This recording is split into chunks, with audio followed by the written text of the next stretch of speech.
Hello friends, இறைவன் இருக்கின்றார் என்பதை பேச்சில் மட்டுமல்ல, சரியான நேரம் வரும் பொழுது செயலிலேயும் செய்து இந்த உலகத்திற்கு காண்பிக்க வேண்டும் என்ற நோக்கத்தோடு ஆரம்பிக்கப்பட்டது தான் இந்த தமிழ் கிறிஸ்தவ யூடியூப் சேனல்.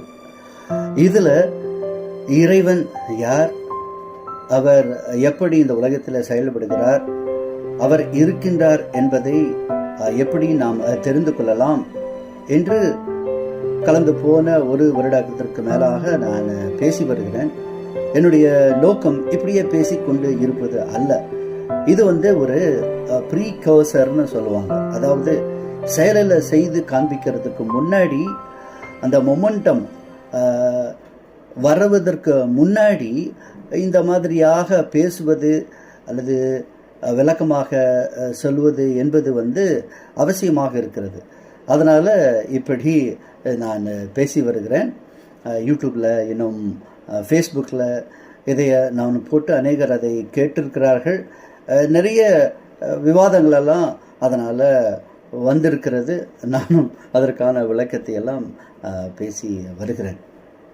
சரி, இப்பொழுது மத்திய ஆசியாவில் யுத்தம் கொஞ்சம் ஓய்ந்திருக்கிறது.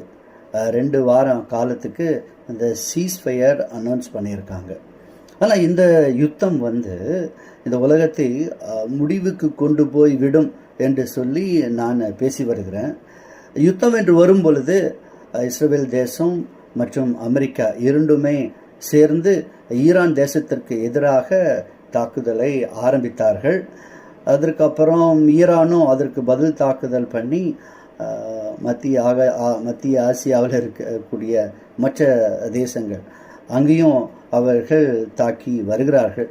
இப்படி இதெல்லாம் இன்றைக்கு 1-2 வார காலங்களுக்கு கொஞ்சம் அமைதியாக இருக்கிறது. ஆனால் அங்கே பிரச்சனைகள் முடிகிற மாதிரி இல்லை. ஆனால் இப்படி யுத்தங்கள் வேறு வேறு நிலையில் நீங்கள் நடந்து வருகிறத நீங்கள் பார்க்கலாம். முக்கியமாக அமெரிக்காவில் இருக்கக்கூடிய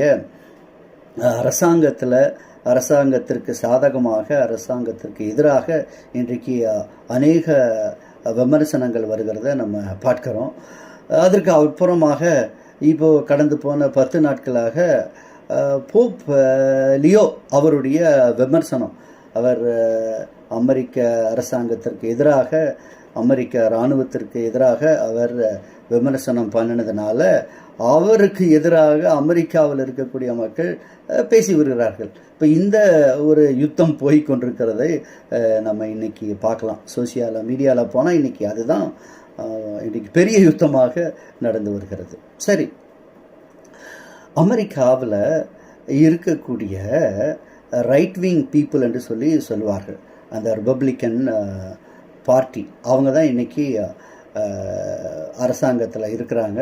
ட்ரம்ப் பிரசிடெண்ட்டாக இருக்கிறாரு. அவரும் இஸ்ரேல் தேசமும் ரெண்டும் சேர்ந்து தான் இந்த யுத்தத்தை ஆரம்பித்தார்கள். ஆக இந்த யுத்தத்திற்கு எதிராக போப் லியோ சில விமர்சனங்களை சொல்லியிருக்கிறாரு. அவர் எப்படி சொல்லியிருக்கிறாருன்னு கேட்டால், ஏன்னா இந்த யுத்தங்கள் எல்லாம் ஆரம்பித்த அமெரிக்காவில் இருக்கக்கூடிய ட்ரம்ப் ஆகட்டும் அல்லது அவருடைய இராணுவ மந்திரி பீட் ஹெக்ஸேத் அவராகட்டும், அவங்கெல்லாம் ஜெபம் பண்ணி ப்ரேயர் எல்லாம் பண்ணி தான் இந்த யுத்தங்களெல்லாம் ஆரம்பிக்கிறார்கள். அதனால் அவர்களுக்கு எதிராக போப் லியோ அவர்கள் ஒரு விமர்சனத்தை சொல்லிவிட்டார். அவர் என்ன சொன்னாருன்னு கேட்டால், இந்த யுத்தத்தை ஆரம்பிக்கிற தலைவர்களுடைய ஜெபத்தை எல்லாம் கடவுள் கேட்க மாட்டார் என்று சொல்லி அவர் ஒரு விமர்சனம் செய்து விட்டார். அதற்கப்புறம் அது ரொம்ப இன்றைக்கு அதிகமாக போய் கொண்டிருக்கிறத நம்ம பார்க்குறோம். இப்போ அரசாங்கத்தில் இருக்கக்கூடிய தலைவர்கள் அல்லது அரசாங்கத்தில் இருக்கக்கூடிய மந்திரிமார்கள், அவர்கள் அரசாங்கத்தை நடத்துகிறவர்கள். அதனால் அவர்கள் ஒரு பல வருடங்களாக இந்த உலகத்தை இப்படி நடத்தி வருகிறார்கள். அதனால் அவர்களுக்கு என்ன முடிவுகள் எடுக்கிறாரோ அதன்படி அவர்கள் செயல்பட்டு வருவார்கள். அதுதான் அரசாங்கம் அவர்களுக்கு இருக்கக்கூடிய அந்த சக்தி என்று நம்ம சொல்லுவது, பவர். ஸோ அதனால் அவர்கள் என்ன வேணாலும் செய்வார்கள். ஆனால்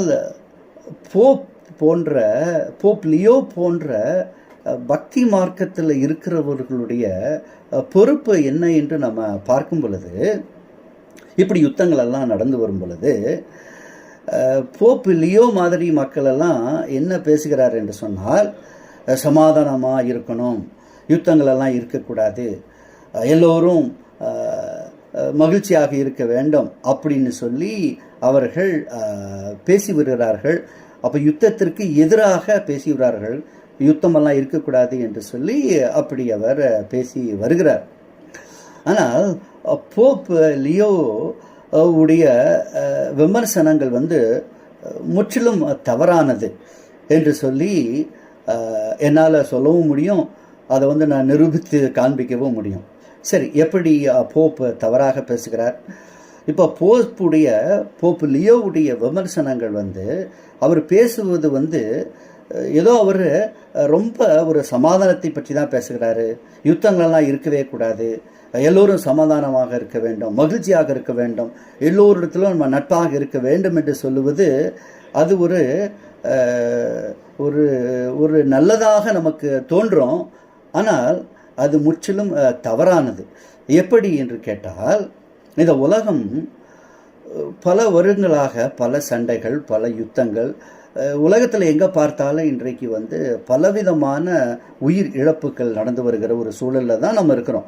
எத்தனையோ யுத்தங்கள், அநியாயங்கள், அக்கிரமங்கள் நிறைய கொண்டு தான் இருக்கிறது. அது நாளுக்கு நாள் அதிகமாகி கொண்டு வருகிற ஒரு உலகத்தில் தான் நம்ம இருக்கிறோம். அப்படி இருக்கும் பொழுது சமாதானத்தை உண்டாக்கலாம் அல்லது எல்லோரும் மகிழ்ச்சியாக இருக்க வேண்டும், யுத்தங்களே இருக்கக்கூடாது என்று சொல்வதெல்லாம் சும்மா ஒரு பெயருக்காக சொல்லுவதே தவிர யுத்தங்கள் இல்லாமல் இருக்காது. இந்த உலகத்தில் சமாதானம் என்பது இல்லாமல் இருக்காது. ஏதோ இங்கேயோ அங்கேயோ ஒரு சமாதானம், மகிழ்ச்சி இருக்கலாமே தவிர ஒட்டுமொத்த உலகத்தையும் நம்ம பார்த்தோம் என்று சொன்னால் எங்கேயாவது யுத்தங்கள் நடந்துட்டு தான் இருக்கும், சண்டைகள் வந்துட்டு தான் இருக்கும். ஸோ இப்படி இருக்க ஒரு சூழ்நிலையில் சமாதானத்தை பற்றி பேசுவது, யுத்தங்கள் எல்லாம் இருக்கக்கூடாது என்று பேசுவது பக்தி மார்க்கத்தில் இருக்கக்கூடிய லியோ போன்ற போப் லியோ போன்ற ஆட்களுக்கு அது அது அவர்கள் மக்களை அவர்கள் தவறான வழியில் நடத்துகிறார்கள் என்று சொல்லி தான் நம்ம சொல்லணும். ஏனென்று கேட்டால், இப்போது எல்லோரும் சமாதானமாக இருக்க வேண்டும் அப்படின்னு சொல்லி போப் லியோ சொல்லுகிறார். அதற்கு அவர் பயன்படுத்துகிற வேத வசனம் மத்தேயு சுவிசேஷம் 5வது அதிகாரம் 9வது வசனம். அதில் என்ன எழுதியிருக்கிறது என்று சொன்னால், சமாதானம் பண்ணுகிறவர்கள் ஆசீர்வதிக்கப்பட்டவர்கள் அல்லது பாக்கியவான்கள் என்று சொல்லி எழுதப்பட்டிருக்கிறது. Blessed are those who peace makers அப்படின்னு சொல்லிட்டு எழுதியிருக்கு. ஆக இந்த வசனத்தை பயன்படுத்தி தான் அவங்க இன்றைக்கு அமெரிக்க அரசாங்கத்தினுடைய நடவடிக்கைகளுக்கு எதிராக அவர் பேசி வருகிறார்கள். ஆனால் இப்படி வசனத்தை எல்லாம் பயன்படுத்தி பேசுவது என்பது ஏமாற்று வேலை என்பதை நம்ம புரிந்து கொள்ள வேண்டும். எப்படி என்று கேட்டால், வேதாகமத்தில் பலவிதமான தீர்க்க தரிசனங்கள் சொல்லப்பட்டிருக்கிறது. அதாவது எதிர்காலத்தில் நடக்க போகிற சம்பவங்களை பற்றி சொல்லப்பட்டிருக்கிறது. அப்போது இந்த உலகத்தில் எதிர்காலத்தில் என்னென்னலாம் நடக்கும் என்று சொல்லி 2000 வருடத்துக்கு முன்பதாகவே தீர்க்கதரிசிகள், இன்னும் இயேசுவானவர் கூட சொல்லி இருக்கிறார். ஆக உலகத்தின் முடிவு நாட்களில் வரும் பொழுது இங்கே யுத்தங்கள் எல்லாம் இருக்கும். நீங்கள் யுத்தங்களை பற்றியெல்லாம் கேள்விப்படுவீர்கள். பலவிதமான நோய்கள் கொடிய நோய்கள் மனிதர்கள் எல்லாரும் மரித்து போவார்கள், பூமி எதிர்ச்சிகள் எல்லாம் உண்டாகும். இப்படி பலவிதமான தீர்க்க தரிசனங்கள் சொல்லப்பட்டிருக்கிறது. இப்போ மத்தேயு சுவிசேஷம் 24வது அதிகாரம் 6வது வசனத்தில் இயேசுவானவர் சொல்லியிருக்கிறார், இந்த உலகத்தில் யுத்தங்கள் செய்திகளை நீங்கள் கேள்விப்படுவீர்கள்னு சொல்லியிருக்கார். அப்போது இந்த வசனங்களை எப்படி நாம் கையாள வேண்டும்? போப்பு லியோ மத்தேயு சுவிசேஷம் 5வது அதிகாரம் 9வது வசனத்தை பயன்படுத்தி சமாதானமாக இருக்க வேண்டும் என்று அவர் சொல்லுகிறார். அப்படி அவர் சொன்னார் என்று சொன்னால் யுத்தங்களே இருக்கக்கூடாது. அப்போ யுத்தங்களே இருக்கக்கூடாது என்று சொன்னால் அப்போ மத்தேயு சுவிசேஷம் 24வது அதிகாரம் 6வது வசனத்தில் சொல்லப்பட்டிருக்கிற யுத்தங்கள் பற்றியுடைய செய்திகள் எல்லாம் எப்படி நிறைவேறும்? அப்போ கடவுளுடைய வார்த்தைகள் பொய்யாகிவிடுமா? நம்ம சிந்தனை செய்து பார்க்க வேண்டும். அதனால வேதத்தை பயன்படுத்துகிற விஷயத்துல போப் லியாவாக இருக்கட்டும் அல்லது எந்த மனிதர்களாக இருக்கட்டும் மிகவும் எச்சரிக்கையோடு கூட அவர்கள் இந்த வேத வசனங்களை அவர்கள் எடுத்து ஆராய்ந்து பார்க்க வேண்டும். ஆக போப்பு லியோ இந்த மாதிரி யுத்தங்கள் சண்டைகள் எல்லாம் நடந்து கொண்டிருக்கும் பொழுது அவருடைய முக்கியமான வேலை என்ன என்று பார்ப்போமானால், வேத வசனத்தை எடுத்து அவருடைய மக்களுக்கு, அவருடைய சபை மக்களுக்கு அவர் சொல்ல வேண்டும். இப்படி இந்த உலகத்தில் யுத்தங்கள் நடக்குது, சண்டைகள் எல்லாம் நடக்குது. அதனால இந்த யுத்தங்கள் நடக்கிறதெல்லாம் எதற்காக என்று சொன்னால், பல்லாயிரக்கணக்கான வருஷத்துக்கு முன்பதாகவே, 2000 வருடத்துக்கு முன்பதாகவே வேதத்தில் சொல்லப்பட்ட தீர்க்க தரிசனங்கள் இப்பொழுது நிறைவேறி வருகிறது என்று தான் அவர் சொல்ல வேண்டும். அப்படி சொன்னாதான் அவருக்கு பின்பாடி இருக்கக்கூடிய லட்சக்கணக்கான மக்கள் இந்த வேதத்தை எடுத்து வாசிப்பார்கள், அதை அவர் புரிந்து கொள்வார்கள். அதன் மூலமாக அவர்கள் அவர்கள் அதாவது இன்னும் இந்த உலகத்தில் கடவுளுக்கு உண்மையாக இருப்பதற்கு வாய்ப்புகள் எல்லாம் உண்டாக்கப்படும். அது செய்யாமல் இவர் அரசாங்கத்தில் எடுக்கிற நடவடிக்கைகளுக்கு இவர் எதிராக பேசி வருகிறார். அதற்கு வேத வசனத்தையும் அவர் தவறாக பயன்படுத்தி வருகிறார். இப்படி வேதாகம வசனங்களை எல்லாம் தவறாக பயன்படுத்துவது அல்லது அவர்களுக்கு சாதகமாக பயன்படுத்துவது என்பது யாருடைய வேலை என்று நீங்கள் வேதத்தில் பார்த்தீங்கன்னா, எதிரியாகிய பிசாசுடைய வேலை. இந்த எதிரியாகிய பிசாசு இயேசுவானவருக்கு இடத்துல பேசும் பொழுது அவன் வேத வசனத்தை தான் பயன்படுத்தி அவங்க கேள்வியெல்லாம் கேட்கிறான். அப்போ இயேசுவானவர் எப்படி அவருக்கு பதில் சொல்றாரு? அவரும் ஒரு வேத வசனத்தை எடுத்து இப்படி எழுதப்பட்டிருக்கிறது என்று சொல்லி அவர் காண்பிக்கிறார். அப்பொழுது பார்த்தீங்கன்னா அந்த பிசாசு அவன் ஏமாற்றப்பட்டு போய்விடுகிறான். இதிலிருந்து நம்ம முக்கியமாக தெரிந்து கொள்ள வேண்டும். அதற்கு இன்னொரு முக்கியமான ஒரு உதாரணம், இயேசுவானவரை கைதி செய்து விடுகிறார்கள். அப்போ அவர் கைதி செய்யப்பட்ட போது இயேசுவானவருடைய சீசர்களில் ஒருத்தர் என்ன பண்ணுறாரு, ஒரு கத்தியை எடுத்து அந்த ஹை பிரீஸ்ட், அதாவது ஹை பிரீஸ்ட்னா அந்த தேவாலயத்தில் வேலை செய்கிற, அவருக்கு என்ன சொல்லுவாங்க தமிழில் என்னமோ சொல்லுவாங்க. அப்போ அந்த ஹை பிரீஸ்டனுடைய வேலைக்காரனை காதை அப்படியே கட் பண்ணிடுறாரு கத்தியில் வச்சு. உடனே இயேசுவானவர் கத்தியை இப்படி எடுக்காத, கத்தியை அதனுடைய உரையிலேயே நீங்கள் வைச்சிடு அப்படின்னு சொல்லிட்டு அந்த சீஷனை கடிந்து கொள்கிறார். சொல்லிட்டு சொல்கிறாரு, கத்தியை எடுக்கிறவர்கள் கத்தியின் மூலமாக தான் அழிந்து போவார்கள் அப்படின்னு சொல்லிட்டு இயேசுவானவர் இப்படி சொல்லுகிறாரு. அதாவது நான் பிதாவினிடத்தில் வேண்டுதல் செய்தால் அவர் ஏராளமான தூதர்களை எனக்கு அனுப்பி விடுவார். ஆனால் அப்படி செய்தால் எழுதப்பட்டிருக்கிற வேத வாக்கியங்களெல்லாம் எப்படி நிறைவேறும் என்று சொல்லி இயேசுவானவர் கேட்கிறார். பாருங்க, அங்கே ஒரு கான்ஃப்ளிக்ட் வந்துடுது. ஹை பிரீஸ்டும் அவருக்கு சேர்ந்த கூட்டத்தும் இயேசுவானவரை கைது பண்ணுறாங்க. அப்போ கைது பண்ணும்போது இயேசுவானவருடைய சீசன் ஒரு கத்தி எடுத்து காதை கட் பண்ணிடுறான். ஆனால் இயேசுவானவர் என்ன சொல்கிறாரு, இப்படி நீ பண்ணாத அப்படின்னு சொல்லிட்டு அந்த சீசனை கடிந்து கொள்றதும் இல்லாமல் அவர் சொல்லுகிறார், நான் பிதாவின் இடத்துல நான் வேண்டிக் கொண்டால் அவர் எனக்கு ஆயிரக்கணக்கான தூதர்களை அனுப்பி விடுவார். ஆனால் அப்படி நான் செய்தால் இந்த வேத வாக்கியங்களெல்லாம் எப்படி நிறைவேறும் என்று சொல்லி கேட்குறார். அப்போ பாருங்க, ஒரு பக்திவானுடைய பொறுப்பு என்ன என்று பார்த்தால், இப்படி யுத்தம் சம்பந்தப்பட்டமான சண்டைகள் சச்சரவுகளாக இந்த உலகத்தில் நடக்கும் பொழுது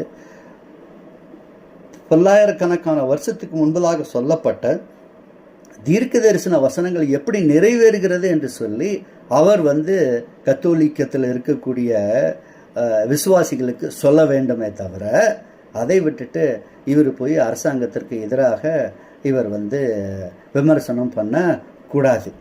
அப்படி அரசாங்கத்திற்கு எதிராக அப்படி விமர்சனம் வைக்கும் பொழுது அது தேவையில்லாமல் இன்னும் பல பிரச்சனைகளை உண்டாக்கிவிடும். அப்போ இதிலிருந்து நமக்கு என்ன லாபம்? என்ன லாபமும் கிடையாது. ஏனென்று கேட்டால் இப்போ இந்த உலகத்தில் சமாதானமே இல்லையே. சண்டைகள், சச்சரவுகள், அட்டூழியங்கள், அநியாயங்கள், அக்கிரமங்கள் இது தொடர்ந்து நடந்து வந்தே தான் இருக்குது. ஸோ அப்படி நடந்துட்டு இருக்கும் பொழுது அப்போ இந்த போப்பு லியோ இது அரசாங்கத்துக்கு எதிராக சொல்லும் பொழுது அவர் யாரையெல்லாம் விட்டுட்டார்? இப்போ ஈரானியர்களை நீங்கள் எடுத்துட்டிங்கன்னா அங்கே இருக்கக்கூடிய அரசாங்கம் அவர்கள் ஈரானிய மக்களையே 30,000-40,000 பேர்த்துக்கு மேலே போராட்டக்காரர்களை கொலை செய்து விட்டார்கள் என்று சொல்லுகிறார்கள். அதுக்கப்புறம் நீங்கள் பார்த்தீங்கன்னா இந்த காசாவில் இருக்கக்கூடிய பலஸ்தீனிய மக்கள் எல்லாம் இன்றைக்கி நிறைய பேர் அழிந்து போய்விட்டார்கள். காரணம் என்ன? இஸ்ரேல் இராணுவம் தான் அவர்களெல்லாம் அழித்து விட்டது. சரி, இஸ்ரேல் இராணுவம் அவர்களை அழித்து விட்டது. எதற்காக அவர்கள் அழித்தார்கள்? ஏனென்றால் இந்த ஈரானிய அரசாங்கம் போய் அங்கே காசாவில் இருக்கக்கூடிய இந்த பாலஸ்தீனியர்களுக்கு பணத்தை எல்லாத்தையும் கொடுத்து அவர்களுக்கு பெரிய ட்ரைனிங்கெல்லாம் கொடுத்து அந்த அப்பாவி இஸ்ரேல் ஜனங்கள் அவர்கள் எல்லாத்தையும் இவங்க கொலை பண்ணிட்டு இருக்காங்க. அது கொடூரமான முறையில் கொலை செய்திருக்கிறாங்க. ஆக அதற்கு ரிட்டாலியேஷன், அதாவது அதற்கு பதிலடியாகத்தான் இஸ்ரேல் இராணுவம் போர் தொடுத்து அவர்கள் எல்லாத்தையும் இன்றைக்கி அழித்து அவர்கள் தீவிரவாதிகள் எங்களுக்கு தேசத்திற்கு எதிராக உலகத்தில் எங்கிருந்தாலும் அத்தனை வரத்தையும் நாங்கள் அழிச்சிருவோம்னு சொல்லுகிறார்கள். யார்? இஸ்ரேல் இராணுவக்காரர்கள். இது நடந்து போய்கொண்டே இருக்கிறது. ஆக பிரச்சனைகள் இப்படி இருக்கும் பொழுது இந்த தேசத்தில் இருக்கக்கூடிய தலைவர்கள் அவர்களுடைய திட்டங்களை அவர்கள் செயல்படுத்தினாலும் இறைவன் அவர் என்ன திட்டம் வைத்திருக்கிறாரோ அதுதான் கடைசியாக நிறைவேறும். அதனால் இப்படி அரசாங்கத்தை பயன்படுத்துவது, மற்றவர்கள் எல்லாம் பயன்படுத்தி தேவன் கடவுள் அவருடைய திட்டத்தை இந்த உலகத்தில் நிறைவேற்றி இறுதியாக இறைவனுடைய அரசாங்கம் இந்த உலகத்திற்கு வரும். அப்போ தான் நமக்கு நிரந்தரமான சமாதானம் கிடைக்கும், நிரந்தரமான சந்தோஷம் கிடைக்கும், நிரந்தரமான பிரச்சனைகளுக்கு தீர்வு கிடைக்கும். அதை செய்யாமல் அதுக்கு வேண்டிய என்ன விஷயங்களோ அதை தான் பக்தி மார்க்கத்தில் இருக்கிறவர்கள் செய்ய வேண்டிய வேலையை தவிர அரசாங்கத்தை நம்ம விமர்சனம் பண்ணுவதற்கோ அல்லது அரசாங்கத்திற்கு எதிராக பேசுவதோ போப் லியோவிற்கு அல்லது போப்பு சேர்ந்த மக்களுக்கு அது நல்லதில்லை. அது தேவன் விரும்புகிற ஒரு அணுகுமுறை கிடையாது. ஆக இப்படி யுத்தங்களெல்லாம் செய்திகளெல்லாம் நடக்கும் பொழுது நாம் தெரிந்து கொள்ள வேண்டியது வேத வசனங்கள் சொல்லப்பட்டிருக்கிறது பிரகாரமாக தான் இந்த உலகத்தில் யுத்தங்கள் நடந்து வருகிறது. அதனால் இந்த யுத்தத்திற்கு எதிராக நாம் பேச வேண்டிய அவசியமில்லை. மாறாக வேத வசனங்கள் நிறைவேறி வருகிறது. இதன் மூலமாக பரிசுத்த வேதாகமம் உண்மையாலுமே கடவுளுடைய வார்த்தைகள் என்பதை அறிந்து கொண்டு கடவுளுக்கு உண்மையாக நாம் இருக்க வேண்டும். அதுதான் ஒரு சாதாரண விசுவாசனுடைய வேலை. அதுதான் போப் லியோ போன்ற தலைவர்களுடைய வேலை. அதை விட்டுட்டு இவர்கள் இன்றைக்கு வேறு மாதிரியான யுத்தங்களெல்லாம் ஆரம்பித்து இன்னும் அந்த உலகத்தில் இருக்கிற மக்கள்களை இவர்களெல்லாம் என்ன பண்ணி வருகிறார்கள்? ரொம்ப குழப்பமாக்கி வருகிறார்கள். எச்சரிக்கையாக இருங்கள் சகோதர சகோதரிகளே. தேவன் உங்களை ஆசீர்வதிப்பாராக.